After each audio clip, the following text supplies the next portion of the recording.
বিসমিল্লাহির রহমানির রহিম। Manarat residential school and কলেজের পক্ষ থেকে সবাইকে জানাই আন্তরিক শুভেচ্ছা এবং অভিনন্দন। সাথে আছে আমি মোহাম্মদ আবু তৌহিদ চৌধুরী, সহকারী শিক্ষক, Manarat residential school and college, Chattogram. আজ আমরা যে বিষয় নিয়ে আলোচনা করব তা হলো সপ্তম শ্রেণী বিজ্ঞান, পঞ্চম অধ্যায়, পাঠ 7 থেকে 8, রক্ত সংবহন তন্ত্র। রক্ত সংবহন তন্ত্র নিয়ে আমরা একটু জানব। যে প্রক্রিয়ায় রক্ত পরিবহনের কাজ সম্পন্ন হয় তাকে রক্ত সংবহন প্রক্রিয়া বলে। আমরা পাশে একটি প্রবাহ চিত্র দেখতে পাচ্ছি। প্রবাহ চিত্রটি যদি আমরা একটু ভালো করে দেখি তাহলে আমরা দেখব হৃৎপিণ্ডের রক্ত সংবহন ও সঞ্চালন। আমরা জানি হৃৎপিণ্ডের সংকোচন ও প্রসারণের ফলে মানবদেহে রক্ত সঞ্চালিত হয়। হৃৎপিণ্ডের এই সংকোচনকে বলা হয় সিস্টোল এবং হৃৎপিণ্ডের প্রসারণকে বলা হয় ডায়াস্টোল। দেহ থেকে কার্বন ডাই অক্সাইড মিশ্রিত রক্ত ঊর্ধ্ব ও নিম্ন মহাশিরা প্রবেশ করে, তখন হৃৎপিণ্ড প্রসারিত হয়, অর্থাৎ হয় ডায়াস্টোল। এরপর ঊর্ধ্ব নিম্ন মহাশিরা থেকে রক্ত ডান অলিন্দ এবং ডান অলিন্দ থেকে কার্বন ডাই অক্সাইড বাহিত রক্ত ডান নিলয়ে প্রবেশ করে। আমরা জানি যে মানবদেহের 4টি প্রকোষ্ঠ আছে। একটি হচ্ছে ডান অলিন্দ, ডান নিলয়, বাম অলিন্দ, বাম নিলয়। ঊর্ধ্ব মহাশিরা থেকে কার্বন ডাই অক্সাইড সমৃদ্ধ রক্ত ডান অলিন্দে প্রবেশ করে, ডান অলিন্দ থেকে কার্বন ডাই অক্সাইড বাহিত রক্ত ডান নিলয়ে প্রবেশ করে। তারপর কার্বন ডাই অক্সাইড বাহিত রক্ত পালমোনারি ধমনীতে প্রবেশ করে।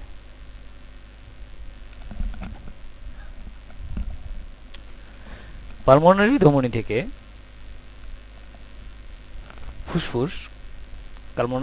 থেকে ফুসফুসের মাধ্যমে রক্ত কার্বন ডাই অক্সাইড নির্গত করে, ফুসফুস কার্বন ডাই অক্সাইড নির্গত করে, এরপর অক্সিজেন গ্রহণ করে রক্তকে বিশুদ্ধ পরিশোধিত করে রক্ত চলে যায় পালমোনারি শিরার মধ্যে। পালমোনারি শিরা থেকে রক্ত চলে যায় বাম অলিন্দ, বাম অলিন্দ থেকে বাম নিলয়, বাম নিলয় থেকে অক্সিজেন সমৃদ্ধ বিশুদ্ধ রক্ত চলে যায় মহাধমনীতে। মহাধমনী থেকে অক্সিজেন সমৃদ্ধ বিশুদ্ধ রক্ত আমাদের শরীরের বিভিন্ন অঙ্গ প্রত্যঙ্গ সঞ্চালিত হয়। এটি একটি রক্ত সঞ্চালন প্রক্রিয়ার প্রবাহ চিত্র, যা হৃৎপিণ্ডের সংকোচন এবং প্রসারণ বা সিস্টোল ডায়াস্টোলের মাধ্যমে হয়ে থাকে। এই ব্যাপারে আমরা বিস্তারিত আরও দেখব অধ্যায়ের শেষের দিকে। রক্ত, হৃৎপিণ্ড, ধমনী, শিরা এবং লসিকা ও লসিকাবাহী নালীর সমন্বয়ে মানব দেহের সংবহন তন্ত্র গঠিত। মানব দেহের সংবহন তন্ত্র রক্ত, হৃৎপিণ্ড, ধমনী, শিরা এবং লসিকা ও লসিকাবাহী নালীর সমন্বয়ে গঠিত। কিন্তু হৃৎপিণ্ড, রক্ত এবং রক্তবাহী সমন্বয়ে যে সংবহন তন্ত্র গঠিত তা আমরা দেখতে পাচ্ছি হৃৎপিণ্ডের রক্ত সঞ্চালন প্রক্রিয়ার মধ্যে। এটি একটি রক্ত সঞ্চালন প্রক্রিয়ার চিত্র। এরপরে আমরা যেটি দেখতে পাচ্ছি, যে তন্ত্রের মাধ্যমে রক্ত সঞ্চালিত হয় তাকে রক্ত সংবহন তন্ত্র বলে। আমরা যদি এই সার্কুলারি সিস্টেমের মানবদেহের এই চিত্রটি যদি আমরা একটু বড় করে দেখি তাহলে আমরা দেখতে পাচ্ছি যে মানবদেহের মধ্যে লাল যে রক্তনালীটি আমরা দেখতে পাচ্ছি, পাশের চিত্রে আমরা দেখতে পাচ্ছি আরো বড় করে দেওয়া আছে। এই লাল রক্তনালীটি হলো ধমনী বা আর্টারি, এবং যে নীল রক্তনালীটি আমরা দেখতে পাচ্ছি তা হলো শিরা, আর আমরা দেখতে পাচ্ছি হৃৎপিণ্ড। হৃৎপিণ্ডের সিস্টোল এবং ডায়াস্টোল অর্থাৎ সংকোচন এবং প্রসারণের ফলে রক্ত হৃৎপিণ্ড থেকে আমাদের দেহে যায় এবং দেহ থেকে হৃৎপিণ্ড মধ্যে আবার রক্ত ফিরে আসে। এই যে লাল যে রক্তনালীটি আমরা দেখতে পাচ্ছি ধমনী, ধমনী হৃৎপিণ্ড থেকে রক্তকে সঞ্চালিত করে আমাদের দেহে নিয়ে যায়, আর এই দেহ থেকে রক্ত আবার আমাদের হৃৎপিণ্ডে ফিরে আসে শিরার মাধ্যমে। আমরা যদি পাশের চিত্রটি দেখি তাহলে আমরা দেখতে পাচ্ছি এটি হচ্ছে ধমনী নালী, যা হৃৎপিণ্ড থেকে রক্তকে দেহে সঞ্চালিত করে। আর এই নালীটি হলো শিরা, যা দেহ থেকে রক্ত আমাদের হৃৎপিণ্ডে আবার ফিরিয়ে দিয়ে আসে। আমাদের এই ধমনী যে রক্ত দেহে সঞ্চালিত করে তা অক্সিজেন বাহিত রক্ত আমাদের শরীরের অঙ্গ প্রত্যঙ্গে পৌঁছে দেয়, আর শিরা কার্বন ডাই অক্সাইড সমৃদ্ধ রক্ত আমাদের হৃৎপিণ্ডে নিয়ে আসে, যা পরবর্তীতে ফুসফুস নির্গত করে লসিকা নালীর মাধ্যমে বের করে দেয়।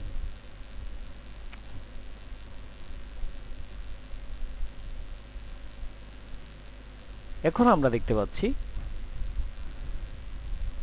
রক্ত কি। রক্তের একটি আমরা চিত্র দেখতে পাচ্ছি, আণবিক কণিক চিত্র, যেখানে আমরা রক্তের কণিকাগুলোকে দেখতে পাচ্ছি। রক্ত হলো ঘন লাল রঙের একটি তরল পদার্থ। এটা এক ধরনের তরল যোজক কলা বা টিস্যু। রক্তের স্বাদ ক্ষারধর্মী। আমরা এখন দেখব রক্তের কাজসমূহ। রক্তের কাজ হলো খাদ্য পরিবহন, অক্সিজেন পরিবহন, কার্বন ডাই অক্সাইড পরিবহন, শরীরের বর্জ্য পদার্থ পরিবহন, রোগ প্রতিরোধ, তাপমাত্রা নিয়ন্ত্রণ, রক্ত জমাট বাঁধা এবং হরমোন পরিবহন। আমরা যদি হরমোন সম্পর্কে একটু জানতে চাই তাহলে আমরা এখানে দেখতে পাচ্ছি দুটি গাঠনিক চিত্র হরমোনের। হরমোনের দুটি গাঠনিক চিত্র আমরা দেখতে পাচ্ছি। হরমোন হলো এক প্রকার রাসায়নিক তরল, যা শরীরের কোনো কোষ বা গ্রন্থি থেকে শরীরের একটি নির্দিষ্ট অংশে নিঃসরিত হয়। সকল বহুকোষীয় জীবই হরমোন নিঃসরণ করে। আমরা যখন শিশু থেকে কৈশোরে রূপান্তরিত হই তখন নানাবিধ যে শারীরিক পরিবর্তনগুলো আমরা দেখতে পাই, সে পরিবর্তনগুলো হরমোনজনিত। এছাড়াও হরমোনের হ্রাস বৃদ্ধিজনিত বিভিন্ন রোগও আমরা দেখতে পাই, যেমন ডায়াবেটিক্স একটি হরমোনজনিত রোগ। এখন আমরা দেখছি রক্তের দুটি উপাদান, একটি হচ্ছে রক্তরস এবং রক্তকণিকা। রক্তরস হলো রক্তের মধ্যে তরল অংশ, আর রক্তকণিকা হলো রক্তের মধ্যে যে কণিকা রয়েছে তা। রক্তকণিকা সাধারণত তিন ধরনের, একটি হচ্ছে লোহিত রক্তকণিকা রেড ব্লাড সেল, শ্বেত রক্তকণিকা হোয়াইট ব্লাড সেল এবং অনুচক্রিকা প্লেটেলেটস। আমরা বিস্তারিত জানব। প্রথমে আমরা জানব রক্ত রস সম্পর্কে। আমরা দেখতে পাচ্ছি এখানে একটি রক্তনালী বা ব্লাড ভেসেল, যার মধ্য দিয়ে রক্তকণিকা সঞ্চালিত হচ্ছে।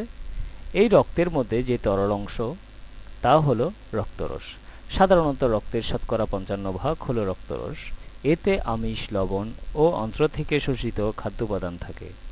রক্তরসে রক্তকণিকা ভাসমান অবস্থায় থাকে। আমরা দেখতে পাচ্ছি রক্তকণিকা ভাসমান অবস্থায় আছে। রক্তরসে রক্তকণিকা ভাসমান অবস্থায় থাকে। এতে ফাইব্রিনোজেন নামে একটি উপাদান থাকে, যা রক্ত জমাট বাঁধতে সহায়তা করে। আমরা দেখতে পাচ্ছি তিন ধরনের চিত্র, যেখানে লোহিত রক্তকণিকা দেখতে পাচ্ছি, শ্বেত রক্তকণিকা এবং প্লেটেলেটস। আমরা চিত্রগুলো ভালো করে যদি দেখি তাহলে আমরা দেখতে পাবো প্রথমে লোহিত রক্তকণিকা। লোহিত রক্তকণিকা বা রেড ব্লাড সেল, আমরা একটি সুন্দর অনুবীক্ষণিক চিত্র দেখতে পাচ্ছি, যেখানে আমরা দেখতে পাচ্ছি চাকতির মতো দেখতে এবং যার ভিতরে এক ধরনের খাত আছে। এই রক্তকণিকার কারণে রক্ত লাল দেখায়। এতে হিমোগ্লোবিন নামক একটি রঞ্জক পদার্থ থাকে। হিমোগ্লোবিনের সাথে অক্সিজেন যুক্ত হয়ে দেহকোষে পৌঁছায়। এর উভয় পৃষ্ঠে খাত আছে, চাকতির মতো গোলাকার আমরা দেখতে পাচ্ছি এবং উভয় পৃষ্ঠে খাত আমরা দেখতে পাচ্ছি। এতে নিউক্লিয়াস থাকে না। এই কণিকা যকৃত ও অস্থিমজ্জায় তৈরি হয়।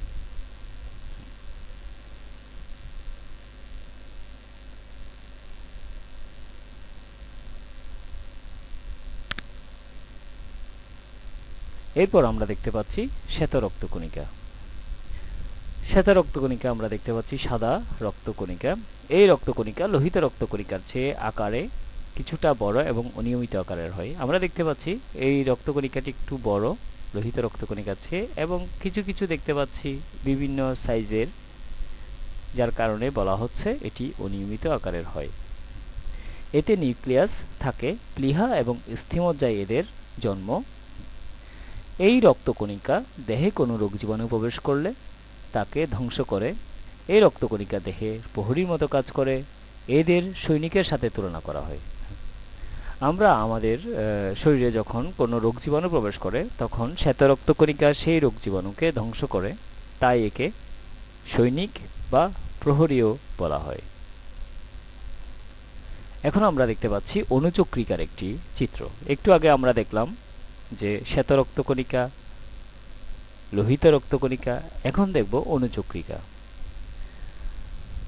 অণুচক্রিকা হলো এই যে আমরা দেখতে পাচ্ছি বৃত্তাকারের গোলাকার এই রক্তকণিকাটি হলো অণুচক্রিকা। পাশে আমরা দেখতে পাচ্ছি লোহিত রক্তকণিকা, যা দেখতে চাকতির মতো এবং এর মধ্যে খাদ আছে। আর এখানে আমরা দেখতে পাচ্ছি বৃত্তাকার অণুচক্রিকা। এটি লোহিত রক্তকণিকার চেয়ে ছোট এবং নিউক্লিয়াস থাকে না, এরা গুচ্ছাকারে থাকে। আমরা দেখতে পাচ্ছি এরা গুচ্ছাকারে আছে। এদের উৎপত্তি লোহিত অস্থিমজ্জায়। দেহের কোনো অংশ কেটে রক্তপাত ঘটলে এই রক্তকণিকা রক্ত জমাট বাঁধতে সহায়তা করে। এদের প্লেটেলেটস বলা হয়। আমাদের শরীরের কোনো অংশ যখন কেটে ছিঁড়ে যায় রক্তপাত বন্ধ হয়। এর কারণ হলো রক্তপাত বন্ধ হওয়ার কারণ রক্ত যে জমাট বাঁধে তা অণুচক্রিকা বা প্লেটেলেটস সেলের কারণে। আমরা এখানে 3 ধরনের রক্তকণিকা বা দেখতে পাচ্ছি, রক্তের উপাদান, এবং দেখতে পাচ্ছি রক্তরস, প্লাজমা এবং ব্লাড ভেসেল। ব্লাড ভেসেল বা রক্তনালী সম্পর্কে আমরা এখন জানব। ব্লাড ভেসেল হচ্ছে যার মধ্য দিয়ে রক্ত পরিচালিত হয়, অর্থাৎ যে নালীর মধ্য দিয়ে রক্ত প্রবাহিত হয় তাকে ব্লাড ভেসেল বা রক্তনালী বলে। রক্তনালী 3 ধরনের: ধমনী, শিরা এবং কোষিক নালী। এখন আমরা ধমনী, শিরা এবং কোষিক নালী সম্পর্কে বিস্তারিত জানব। আমরা দেখতে পাচ্ছি যে একটু আগে আমরা চ্যাপ্টারের শুরুতেই বলেছিলাম যে ধমনী এবং শিরা সম্পর্কে। ধমনী যে সকল রক্তনালী হৃৎপিণ্ড থেকে উৎপন্ন হয়ে দেহের বিভিন্ন অঙ্গে রক্ত বহন করে তাকে ধমনী বলে। ধমনীর উৎপত্তি হচ্ছে হৃৎপিণ্ড থেকে, যা আমাদের শরীরে অক্সিজেন বাহিত রক্ত সঞ্চালিত করে। হৃৎপিণ্ড থেকে দেহের মধ্যে অক্সিজেন চালিত রক্ত সঞ্চালিত করে ধমনী। এরা দেহের ভিতরের দিকে থাকে। এদের প্রাচীর পুরু, গহ্বর ছোট এবং গহ্বরে কপাটিকা থাকে না। ধমনী অক্সিজেন সমৃদ্ধ রক্ত বহন করে।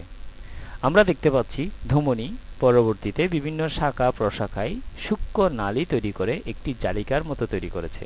এই জালিকাটি হলো কোষিক জালিকা। কোষিক নালী থেকে আমরা দেখতে পাচ্ছি এই জালিকাটি শেষ প্রান্তে এসে একটি নতুন নালী তৈরি করেছে, যা হলো শিরা। কোষিক নালী থেকেই শিরার উৎপত্তি। এক প্রকার পাতলা এপিথেলিয়াল কোষ দিয়ে কোষিক নালীর প্রাচীর গঠিত। কোষিক নালী দেহকোষের চারপাশে অবস্থান করে। এখন আমরা জানব শিরা। শিরা যে রক্তনালী দ্বারা দেহের বিভিন্ন অংশ থেকে রক্ত হৃৎপিণ্ডে ফিরে আসে। আমরা জানি ধমনী অক্সিজেন বাহিত রক্তকে দেহের দিকে সঞ্চালিত করে, আর শিরা সেই দেহ থেকে সঞ্চালিত হওয়া রক্ত আবার হৃৎপিণ্ডে ফিরিয়ে নিয়ে আসে। এর প্রাচীর অপেক্ষাকৃত পাতলা, এদের গহ্বরটি বড় এবং গহ্বর প্রাচীর গাত্রে কপাটিকা থাকে। কপাটিকা হলো এক ধরনের ভালভ যা রক্ত চলাচল নিয়ন্ত্রণে সহায়তা করে। দেহের কোষিক জালিকা থেকে আমরা দেখতে পাচ্ছি শিরার উৎপত্তি।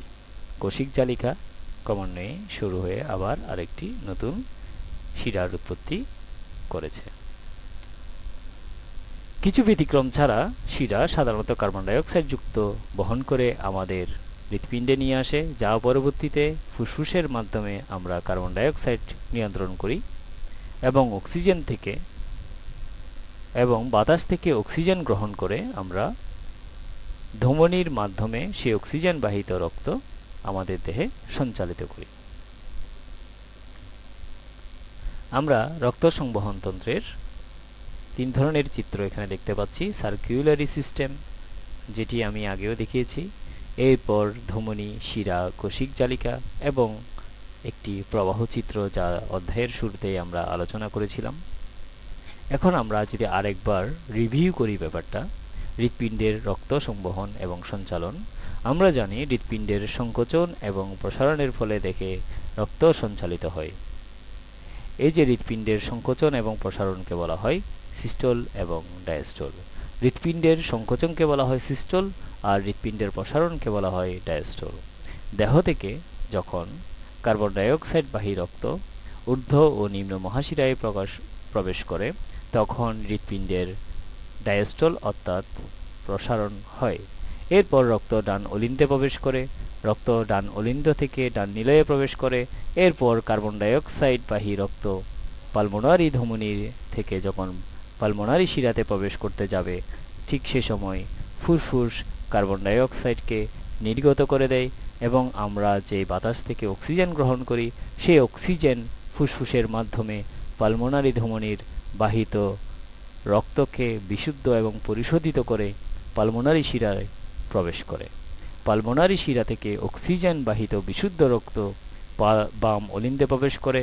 বাম অলিন্দ থেকে বিশুদ্ধ রক্ত বাম নিলয়ে প্রবেশ করে।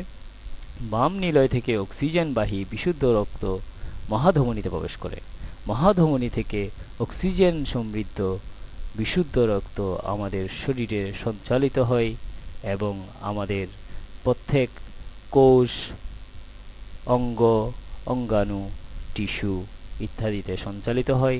কোষের মধ্যে অক্সিজেন প্রবেশ করে কোষের জীবনী শক্তি বৃদ্ধি পায় এবং কোষ তার জৈবিক প্রক্রিয়া সম্পন্ন করে কোষ সজীব হয়। এ পর্যায়ে আমরা একটি হৃৎপিণ্ডের চিত্রের মাধ্যমে দেখব কিভাবে দেহের বিভিন্ন অংশ থেকে আমাদের শরীরে রক্ত সঞ্চালিত হয়। এখানে আমরা একটি হৃৎপিণ্ডের চিত্র দেখতে পাচ্ছি। দেহ থেকে কার্বন ডাইঅক্সাইড যুক্ত রক্ত ঊর্ধ্ব ও নিম্ন মহাশিরা দিয়ে ডান অলিন্দে প্রবেশ করে, তখন ডান অলিন্দ প্রসারিত হয় অর্থাৎ ডান অলিন্দ ডায়াস্টোল হয়। আমরা জানি হৃৎপিণ্ডের সংকোচন এবং প্রসারণের ফলে আমাদের শরীরে রক্ত সংবহন হয়। এই সংকোচনকে বলা হয় সিস্টোল এবং প্রসারণকে বলা হয় ডায়াস্টোল। রক্ত যখন ঊর্ধ্ব এবং নিম্ন মহাশিরা দিয়ে আমাদের ডান অলিন্দে প্রবেশ করে তখন ডান অলিন্দের ডায়াস্টোল অর্থাৎ প্রসারণ হয়। এরপর ডান অলিন্দ যখন রক্ত দ্বারা পরিপূর্ণ হয় তখন আমাদের এখানে ট্রাইকাসপিড যে কপাটিকাটি আছে সেটি খুলে যাবে। খুলে যাওয়ার পর ডান অলিন্দ সংকুচিত হবে। ডান অলিন্দ সংকুচিত হওয়ার পর রক্ত চলে যায় ডান নিলয়ে। ডান নিলয় তখন রক্ত দ্বারা পরিপূর্ণ হয়, তখন এখানকার সেমিলুনার কপাটিকাটি খুলে যায়। সেমিলুনার কপাটিকাটি খুলে যাওয়ার পরে রক্ত প্রবেশ করে পালমোনারি ধমনীতে। পালমোনারি ধমনীর মাধ্যমে রক্ত ফুসফুসে বেরিয়ে যায়।